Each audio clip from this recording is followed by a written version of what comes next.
Assalamualaikum warahmatullahi wabarakatuh.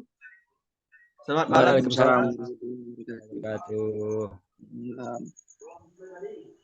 Di sini saya akan mempresentasikan tugas dari kelompok 1, yaitu tugas Pancasila, Arus Sejarah Bangsa Indonesia. Di sini saya akan memperkenalkan kelompok saya, yaitu yang beranggotakan saya sendiri, Abang Prayoga Pangreksa, Cucut Cenderi, dan Nurholida dan Repilino. Kalau enggak, ini kan beda lokasi, jadi mereka Zoom. Untuk Kak Lydia, tolong matikan mikrofon sama kameranya. Hah? Ya iyalah. Ya, di sini saya akan memaparkan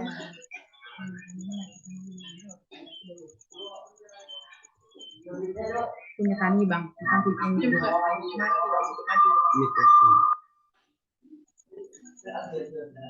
konsep urgensi dan Pancasila.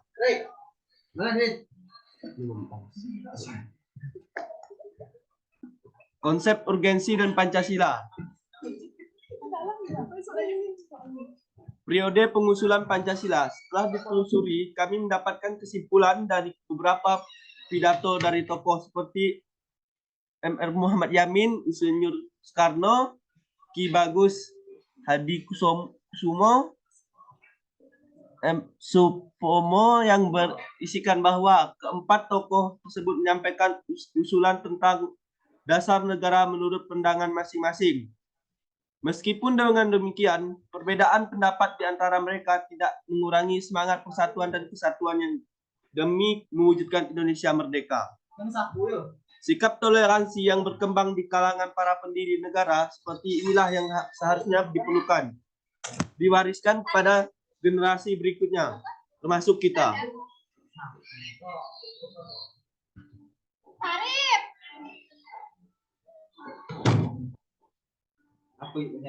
Periode perumusan Pancasila. Perbandingan Pancasila dalam dua konstitusi tersebut dirumuskan dalam pembukaan Undang-Undang 1945. Jadi kesimpulannya adalah konstitusi RIS ini dapat digolong menjadi suatu sistem yang menganut pertanggungjawaban dari menteri ataupun parlementer. Yang di mana artinya apabila jika kebijakan menteri ataupun para menteri ini ternyata tidak dapat dibenarkan oleh DPR, jadi diharuskan untuk mengundurkan diri.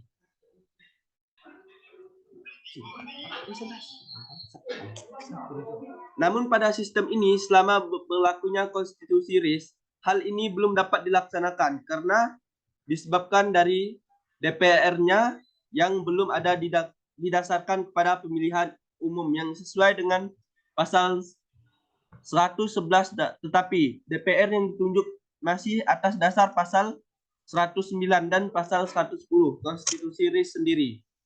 Faktor yang melatar belakangi keluarnya Dekret Presiden 5 Juli 1959, Dekret Presiden 5 Juli tahun 1959 dikeluar oleh Presiden dikarenakan adanya kegagalan oleh Badan Konstitusi dalam menetapkan undang-undang baru sebagai pengganti dari Undang-Undang Sementara atau UUDS di tahun 1950. Ya, saya akan menyerahkan presentasi berikutnya kepada Cucut Cenderi. Pada saudara Cucut Cenderi, saya persilahkan.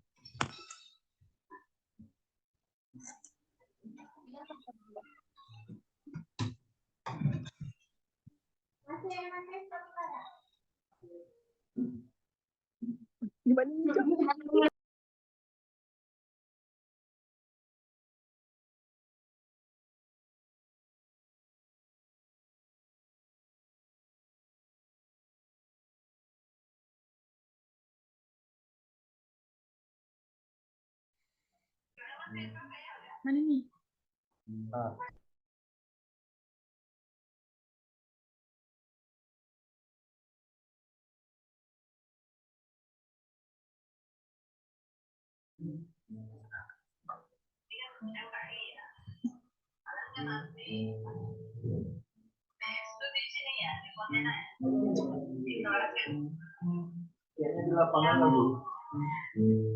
Baiklah, terima kasih atas kesempatan yang diberikan kepada saya. Di sini saya akan melanjutkan pemaparan materi Pancasila. 3. Periode pengesahan Pancasila.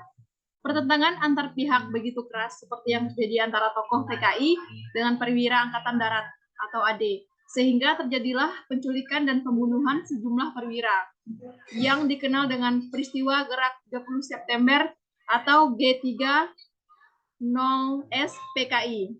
Peristiwa G30S PKI menimbulkan peralihan kekuasaan dari Soekarno ke Soeharto.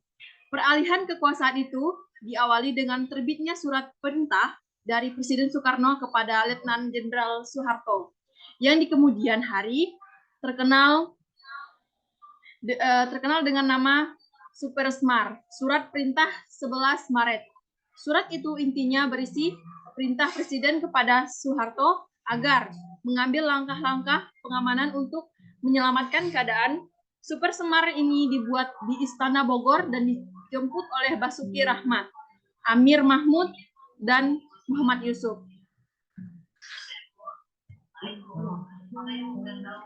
Alasan diperlukannya kajian.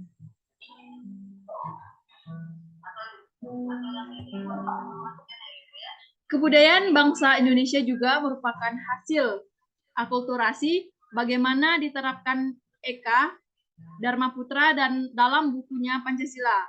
Identitas dan modernitas, Hafilat menegaskan bahwa akulturasi adalah perubahan besar yang terjadi sebagai akibat dari kontak antar kebudayaan yang berlangsung lama. Hal-hal yang terjadi dalam akulturasi meliputi 1. Substitusi, penggantian unsur atau kompleks yang ada oleh yang lain yang mengambil alih fungsi dengan perubahan struktural yang minimal. Dan 2. Sinkretisme, percampuran unsur-unsur lama untuk membentuk sistem baru. Yang ketiga, adisi, tambahan unsur atau kompleks-kompleks baru. Yang keempat, originasi, tumbuhnya unsur-unsur baru untuk memenuhi kebutuhan situasi yang berubah. Yang kelima, rejeksi, perubahan yang berlangsung cepat dapat membuat sejumlah besar orang tidak dapat menerimanya, sehingga menyebabkan penolakan total atau timbulnya pemberontakan atau gerakan kebangkitan. Dalam kurung, Hafilat 1985, halaman 263. Tradisi dan kultur bangsa Indonesia dapat ditelusuri melalui peran agama-agama besar seperti peradaban Hindu, Buddha, Islam, dan Kristen. Agama-agama tersebut menyumbang dan menyempurnakan konstruksi nilai, norma, tradisi, dan kebiasaan-kebiasaan yang berkembang dalam masyarakat. Misalnya, konstruksi tradisi dan kultur masyarakat Melayu, Minangkabau, dan Aceh tidak bisa dilepaskan dari peran peradaban Islam. Sementara konstruksi budidaya Toraja dan Papua tidak terlepas dari peradaban Kristen. Demikian pula halnya dengan konstruksi budidaya masyarakat Bali yang penuhnya dibentuk oleh peradaban Hindu. Ali 2010 halaman 75.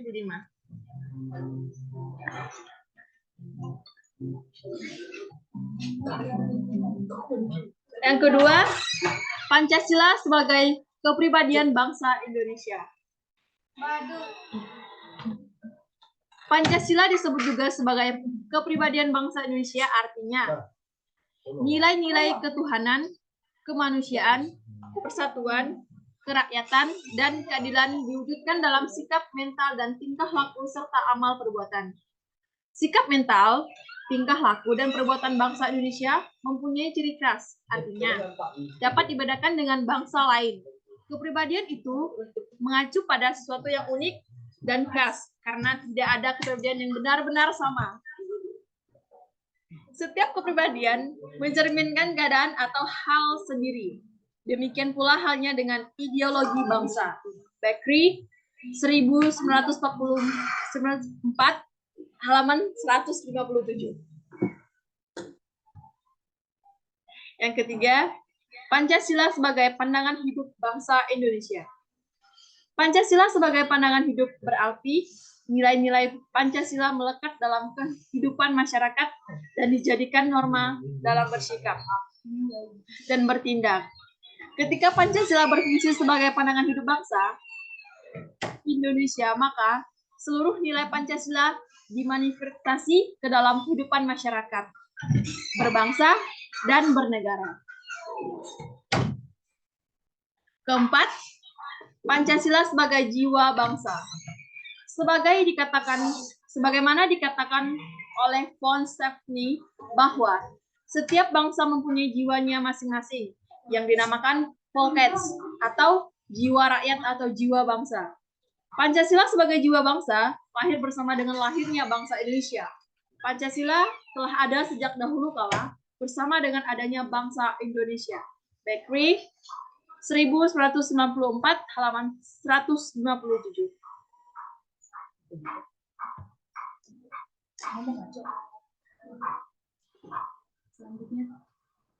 Selanjutnya penjelasan selanjutnya saya serahkan kepada Saudara Nur Holida Handayani.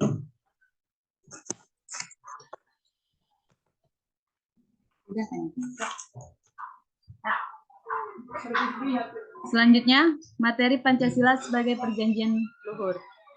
Perjanjian luhur artinya nilai-nilai Pancasila sebagai jiwa bangsa dan kepribadian bangsa disepakati oleh para pendiri negara politika sebagai dasar negara Indonesia. Kesepakatan para pendiri negara tentang Pancasila sebagai dasar negara merupakan bukti bahwa pilihan yang diambil pada waktu itu merupakan sesuatu yang tepat. Selanjutnya, menggali sumber historis sosiologi politis. 1. Sumber historis Pancasila. Nilai-nilai Pancasila sudah ada dalam adat istiadat, kebudayaan, dan agama yang berkembang dalam kehidupan bangsa Indonesia sejak zaman kerajaan dahulu. Misalnya sila ketuhanan sudah ada pada zaman dahulu meskipun dalam praktik pemajuan yang beraneka ragam, tetapi pengakuan tentang adanya Tuhan sudah diakui.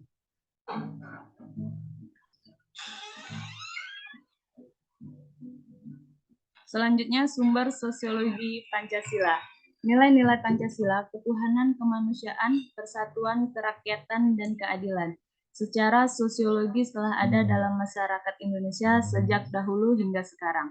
Salah satu nilai yang dapat ditemukan dalam masyarakat Indonesia sejak zaman dahulu hingga sekarang adalah nilai gotong royong. Kemudian, sumber politis Pancasila. Sebagaimana diketahui bahwa nilai-nilai dasar yang terkandung dalam Pancasila bersumber dan digali dari lokal wisdom budaya dan pengalaman bangsa Indonesia, termasuk pengalaman dalam berhubungan dan berbangsa-bangsa lain.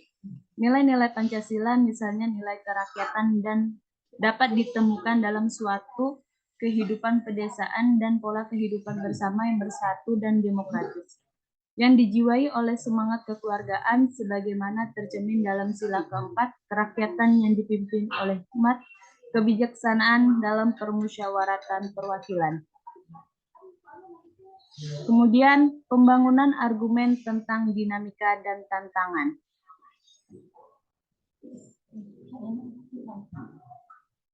Argumen tentang dinamika Pancasila dalam sejarah bangsa.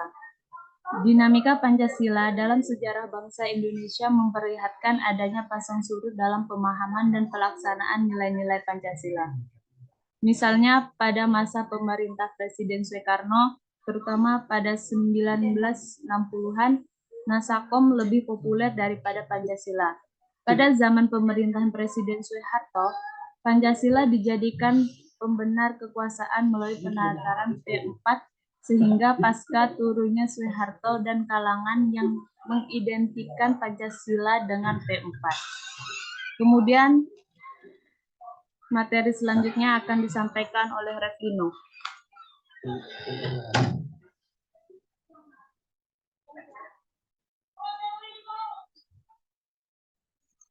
Baik, di sini saya akan melanjutkan, yaitu ada poin kedua, yaitu argumen tentang tantangan terhadap Pancasila dalam kehidupan berbangsa dan bernegara.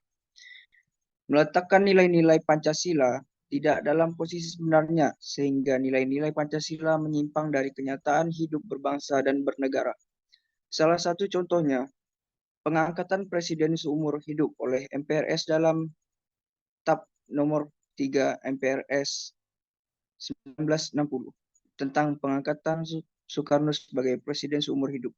Hal tersebut bertentangan dengan pasal 7 Undang-Undang Dasar 1945 yang menyatakan bahwa presiden dan wakil presiden memangku jabatan selama 5 tahun, sesudahnya dapat dipilih kembali.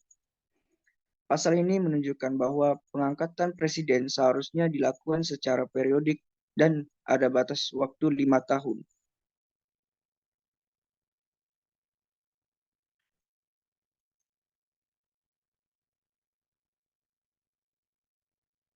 Selanjutnya yaitu mendeskripsikan esensi dan urgensi.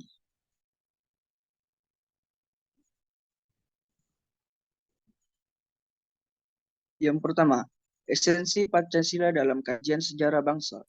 Pancasila pada hakikatnya merupakan filosofi Kronslag dan Weltanschauung. Pancasila dikatakan sebagai dasar filsafat negara atau filosofis Kronslag karena mengandung unsur-unsur sebagai berikut. Alasan filosofis berdirinya suatu negara. Setiap produk hukum di Indonesia harus berdasarkan nilai Pancasila. Pancasila sebagai pandangan hidup bangsa atau Weltanschauung mengandung unsur-unsur sebagai berikut. Nilai-nilai agama, budaya, dan adat istiadat.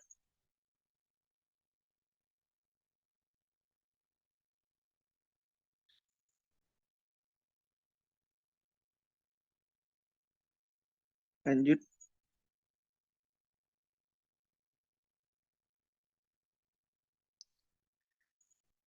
Dua, urgensi Pancasila dalam kajian sejarah bangsa. Hasil survei yang dilakukan Kompas yang dirilis pada 1 Juni 2008 menunjukkan bahwa pengetahuan masyarakat tentang Pancasila merosot secara tajam, yaitu 48,4% responden berusia 17 sampai 29 tahun tidak mampu menyebutkan sila-sila Pancasila secara benar dan lengkap. 42,7% salah menyebut sila-sila Pancasila. Lebih parah lagi, 60% responden berusia 46 tahun ke atas salah menyebutkan sila-sila Pancasila. Fenomena tersebut sangat memprihatinkan karena menunjukkan bahwa pengetahuan tentang Pancasila yang ada dalam masyarakat tidak sebanding dengan semangat penerimaan masyarakat terhadap Pancasila.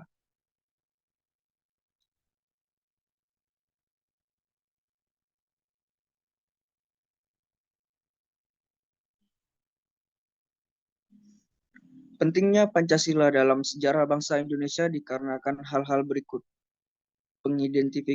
Pengidentikan Pancasila dengan ideologi lain, penyalahgunaan Pancasila sebagai alat justifikasi kekuasaan rezim tertentu, melemahnya pemahaman dan pelaksanaan nilai Pancasila dalam kehidupan berbangsa dan bernegara.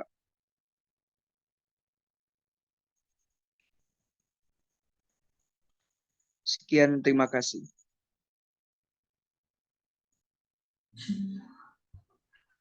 Ya, begitulah presentasi yang dapat kami sampaikan pada malam hari ini. Kurang dan lebihnya kami mohon maaf atas kesilapan kata, perbuatan, ataupun tingkah laku. Sekian dari kami, kelompok 1, kami ucapkan terima kasih pada teman-teman yang telah mendengarkan presentasi kami. Wassalamualaikum warahmatullahi wabarakatuh. Waalaikumsalam warahmatullahi wabarakatuh.